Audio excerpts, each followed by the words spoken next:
Breaking news చూస్తున్నాం. తెలంగాణ రాష్ట్రం మరొక నిర్ణయం తీసుకుంది. భారీగా ఐఏఎస్ అధికారులను బదిలీ చేసింది. 45 మంది అధికారులను బదిలీ చేసినట్టుగా తెలుస్తుంది.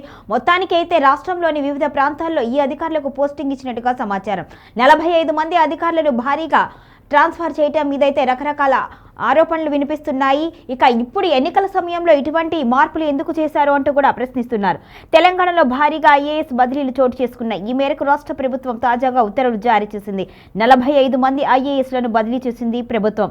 పంచాయతీరాజ్ శాఖ స్పెషల్ సిఎస్గా సంజయ్ కుమార్, ఎస్పీడీ సిఎండీగా జితేష్, కొత్త డిస్కమ్ సిఎండీగా ముషారఫ్ ఫారూఖీ, ఇరిగేషన్ శాఖ ప్రిన్సిపల్ సెక్రటరీగా శ్రీధర్, ఐటీ అండ్ సి శాఖ ప్రిన్సిపల్ సెక్రటరీగా శ్రీధర్, ఫైనాన్స్ శాఖ సెక్రటరీగా గౌరవ్ ఉప్పల్ను నియమించింది. అదేవిధంగా డిజాస్టర్ మేనేజ్మెంట్ స్పెషల్ చీఫ్ సెక్రటరీగా ధానా కిషోర్, జనరల్ అడ్మినిస్ట్రేషన్ శాఖ ప్రిన్సిపల్ సెక్రటరీగా రాహుల్ బజ్జా, మహబూబ్ నగర్ కలెక్టర్గా విజయేంద్ర, కరీంనగర్ కలెక్టర్గా చిత్రా మిశ్రా, హన్మకొండ కలెక్టర్గా చౌహత్, భద్రాద్రి కొత్తగూడెం కలెక్టర్గా అంకిత్, యాదాద్రి కలెక్టర్గా అనురాగ్ జయంతి, ఇక జనగాం కలెక్టర్గా సందీప్ కుమార్ ఝాలను నియమిస్తూ ఉత్తర్వులు జారీ చేసింది.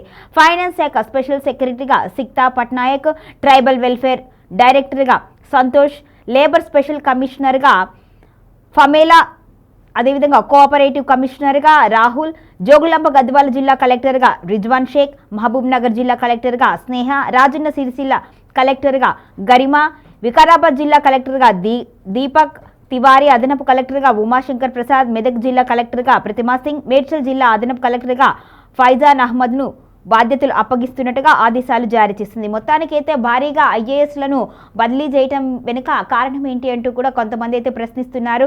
ఇప్పుడు మున్సిపల్ ఎన్నికలు అయిపోయిన తర్వాత ఇక ఎంపీటీసీ జెడ్పీటీసీ ఎన్నికలకైతే రంగం సిద్ధం చేస్తుంది. అదేవిధంగా జీహెచ్ఎంసీ ఎన్నికలు కూడా రానున్న నేపథ్యంలో ఇంత భారీగా బదిలీలు చేశారు అంటే కావాలి అనుకున్న వారికి ఇక్కడ అవకాశాలు ఇస్తున్నారు అనే ఉద్దేశంతో కూడా ఆరోపణలు అయితే వెలువెత్తుతున్నాయి. ముఖ్యంగా ఈ ఆరోపణలన్నీ బీఆర్ఎస్ పార్టీ చేస్తుంది. తమకు అనుకూలంగా సహకరించే వారిని మార్చుకుంది ప్రభుత్వం అంటూ కూడా తీవ్ర ఆరోపణలు గుప్పించింది.